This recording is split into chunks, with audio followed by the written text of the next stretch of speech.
बता रहा हूं मैं। ये हनुमान जी जो है ना, ये वास्तव में शंकर जी ही है। पता है सबको? पता है ना? ये हनुमान जी अलग से कुछ नहीं है, शंकर जी ही हनुमान है। जान राम सेवा सरस, राम जी की सेवा करने के लिए शंकर भे हनुमान, शंकर जी ही हनुमान बने थे। अच्छा, एक प्रश्न आता है कि अगर राम जी की सेवा करना ही था शंकर जी को, तो बंदर रूप में काहे तैयार हुए? मानव रूप में बन लेते, है ना? राम की सेवा तो करनी थी, तो पशु रूप में काहे? बंदर पशु है, जानवर है, तो पशु रूप में काहे है शंकर जी? ये बहुत जिज्ञासा भरा प्रश्न है, ये जानकारी जैसा प्रश्न है कि भाई शंकर जी को राम की सेवा करनी थी तो मानव रूप में जाते, मनुष्य बन के भी तो राम की सेवा हो सकती थी। क्या विभीषण राम की सेवा नहीं किया है क्या? क्या लक्ष्मण जी राम जी की सेवा नहीं किए हैं क्या?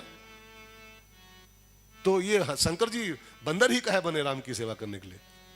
शंकर भय हनुमान। इसके पीछे एक बहुत गहरा विज्ञान है, ध्यान देकर समझिएगा। शंकर जी को लगा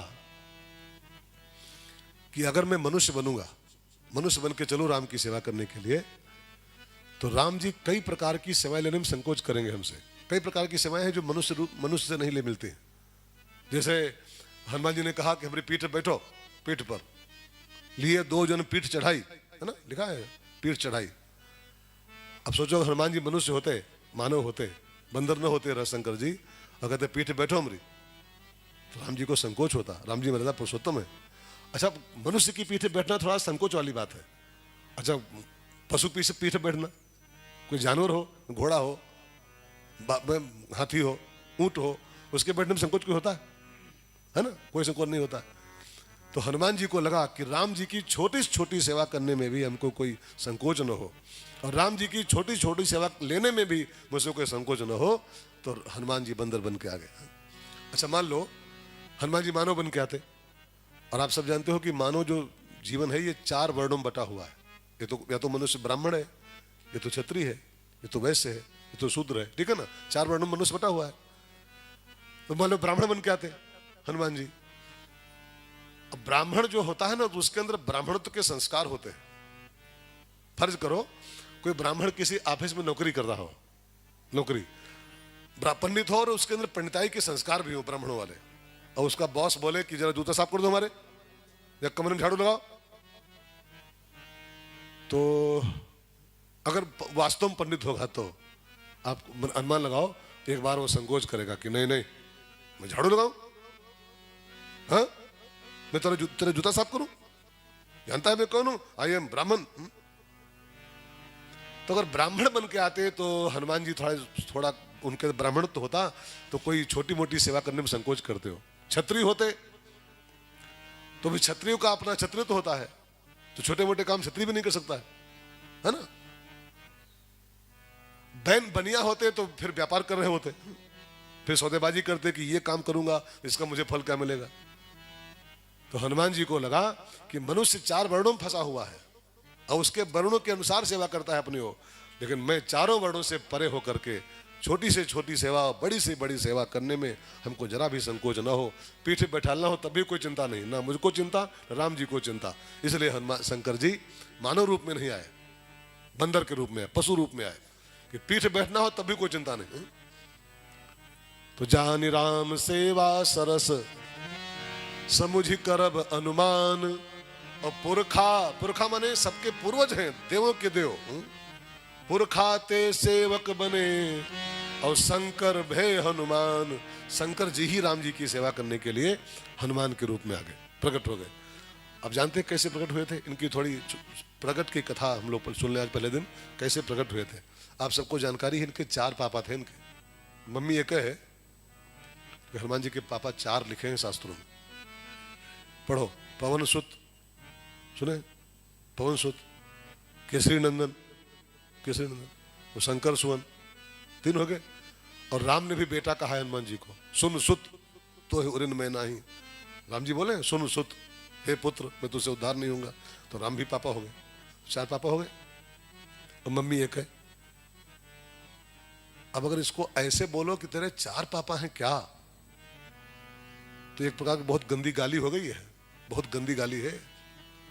किसी को ऐसे बोल दो तो तुरंत 302 कर देगा वो, हाँ, तुरंत गोली मार देगा। ये तेरे 4 बाप हैं क्या?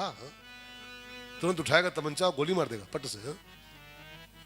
हनुमान जी के 4 पापा हैं, वास्तव में है, जिनकी जो कथा है ना चारों पिताओं की, माता एक है अंजना माता, अंजना अंजनी के 2 नाम है, अंजनी भी कहते हैं अंजना भी कहते हैं, माता एक और पापा 4।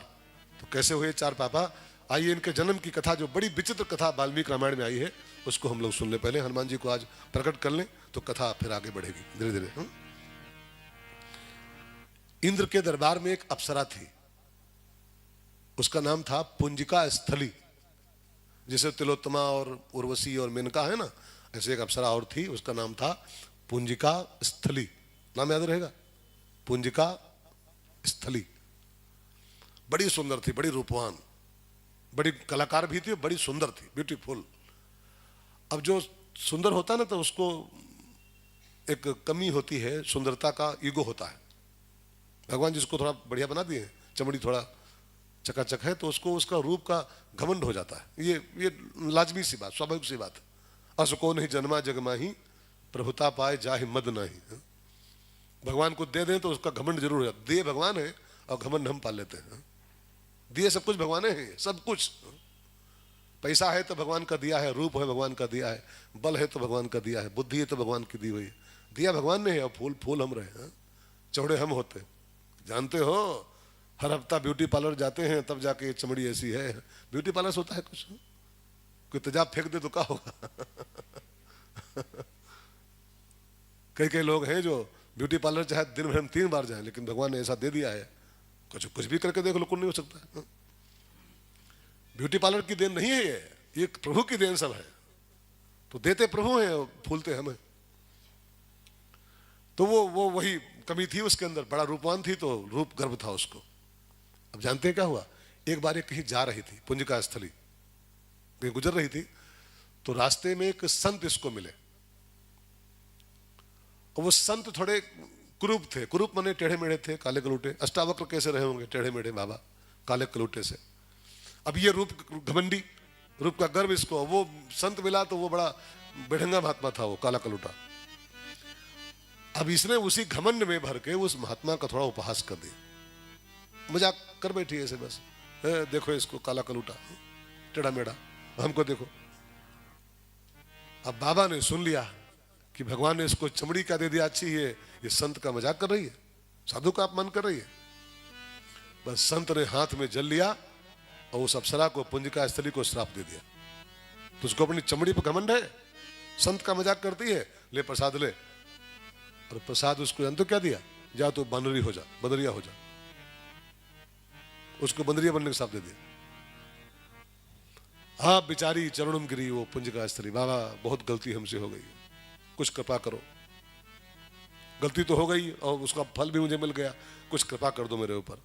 तो चरणों में गिर गई तो बाबा ने कहा ठीक है, एक मैं तुझको आशीर्वाद दे रहा हूं, तो मूल रूप से तो बंदर ही रहेगी, बंदरिया रहेगी, लेकिन तू जब चाहेगी तो मानुषी रूप तेरा हो जाएगा। माने जब तू चाहेगी तो मनुष्य रूप तो तू धर सकती है, ये तेरे पास बल होगा, शक्ति होगी। मूल रूप से बंदरिया रहेगी, लेकिन जब तू आवश्यकता पड़े तो तू मनुष्य बन सकती है, मानव रूप में आ सकती है। अब वही जो अप्सरा थी ना बहनों भाइयों, पुंजिका स्थली, तो ब्राह्मण का श्राप मिल गया संत का।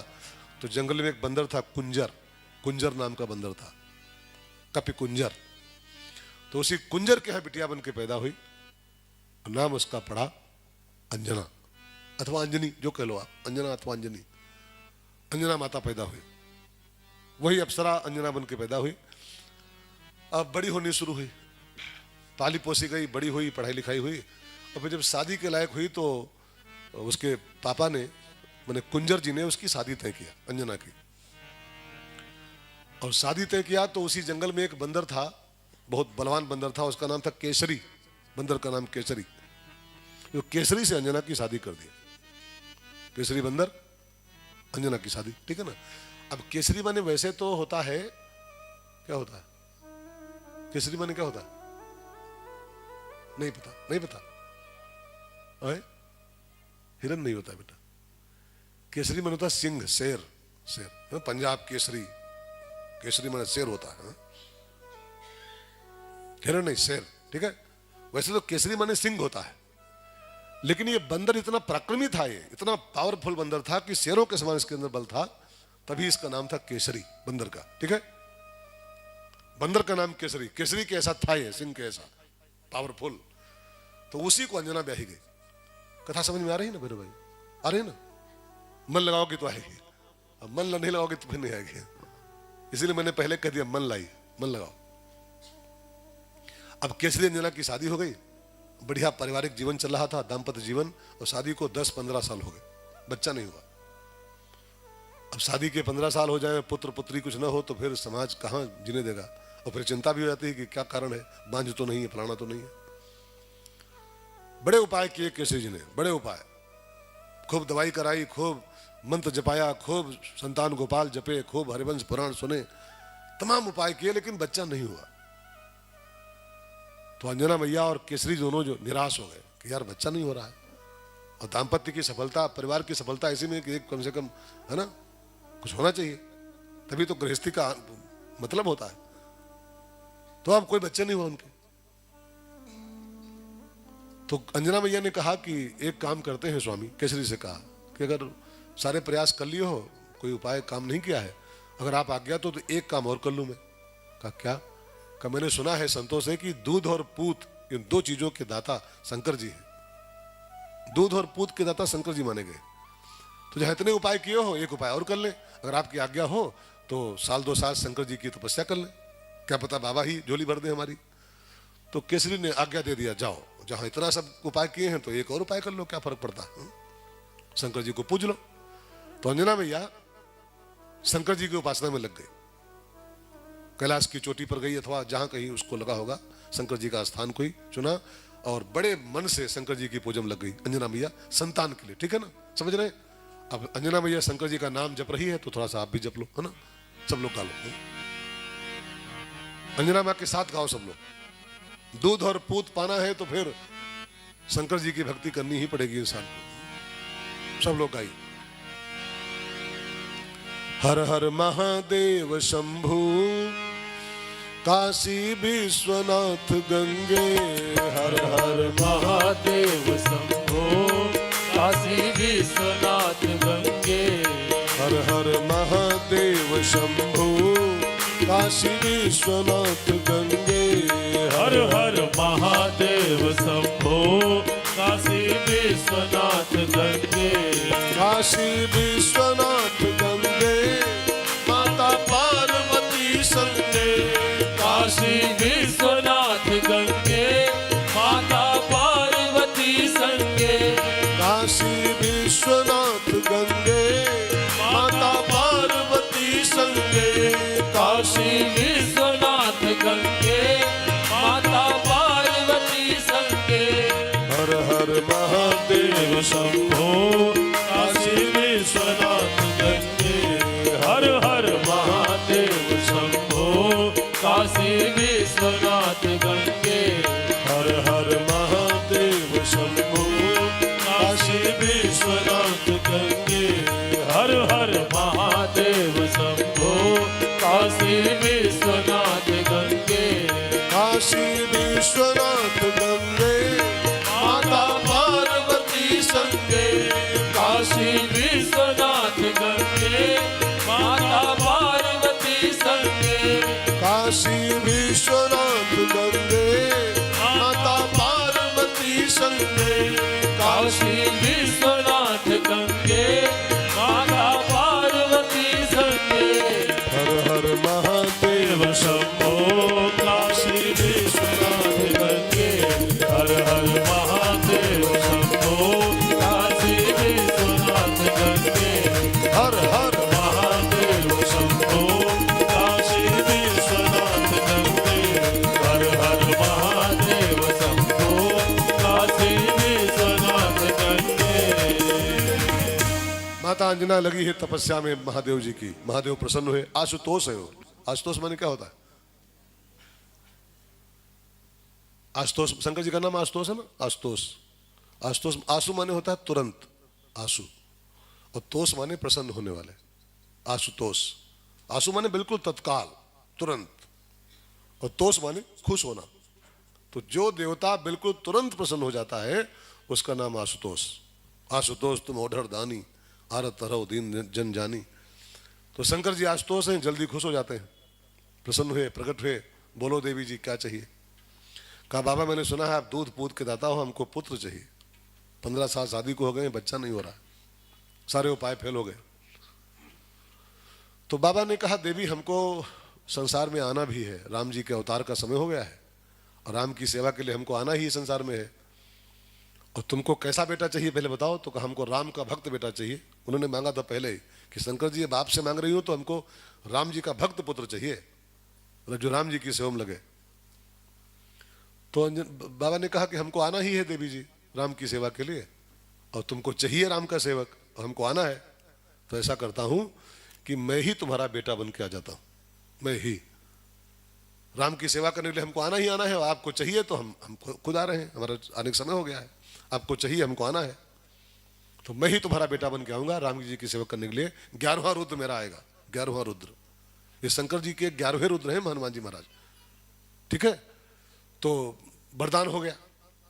अब हम शंकर जी चले गए, लेकिन एक बात और कह गए, यहीं बैठी रहना अभी। वरदान तो दे दिया, मैं आ रहा हूं बेटा बन के, लेकिन यहीं बैठी रहना अभी, और साल 2 साल और।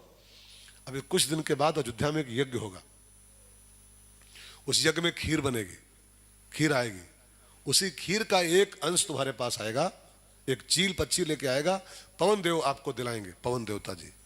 उस खीर तुम खाना, उससे तुम्हारे राम का भक्त बेटा होगा। शंकर जी चले गए और पवन देवता के लगा दिया ड्यूटी वहीं अंजना जी के पास, तुम यहीं रहो, और एक कुछ दिन बाद एक चील आएगा लेके दोना खीर का, तो बस उसको चील से छीनना, अंजना जी को देना है तुमको, तुम्हारी ड्यूटी है। अब उधर अयोध्या में एक यज्ञ हुआ, दशरथ जी के संतान नहीं थी, तो आप कथा जानते हो। श्रृंगी ऋषि वशिष्ठ बोलावा, पुत्र काम शुभ यज्ञ करावा। और यज्ञ हुआ, उस यज्ञ से खीर मिली, प्रगटे अग्नि चरु, चरु माने खीर, खीर लेके यज्ञ भगवान बाहर आए और कहा महाराज जी इसको अपनी रानियों को खिला दो, तीनों रानियों को, तुम्हारे 4 बच्चे होंगे। कथा आप सुन चुके हो, ध्यान दे के सुनिएगा। महाराज जी वो खीर लेके घर आए दशरथ जी, और उसके 3 दोने बनाए, क्योंकि 3 रानियां थी और खीर थी 1 किलो के आसपास, जो भी रही हो, 1 किलो आधा किलो।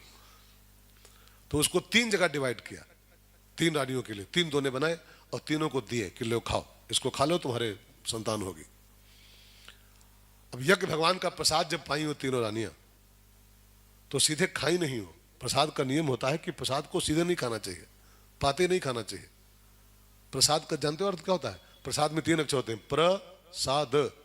प्र माने प्रभु का, प्र माने प्रभु का, और सा माने साक्षात, और द माने दर्शन, दर्शन। प्रसाद के माध्यम से हमको आपको पहले प्रभु का दर्शन करना चाहिए। ये जो मिलता है ना, ये हलवा और फल नहीं होते हैं, ये प्रभु का साक्षात स्वरूप होता है इसमें। तो प्रसाद जब मिले, कहीं भी मिले, तो उसको 1-2 सेकंड, 2-3 सेकंड उसको हाथ में लेके दर्शन करना चाहिए, तब खाना चाहिए। हम लोग तो बेईमानी करते हैं, एक मिला गप दिखाए फिर दूसरा हाथ फैलाए खड़े हैं। हाँ, कई लोग प्रसादों में बेईमानी करते हैं।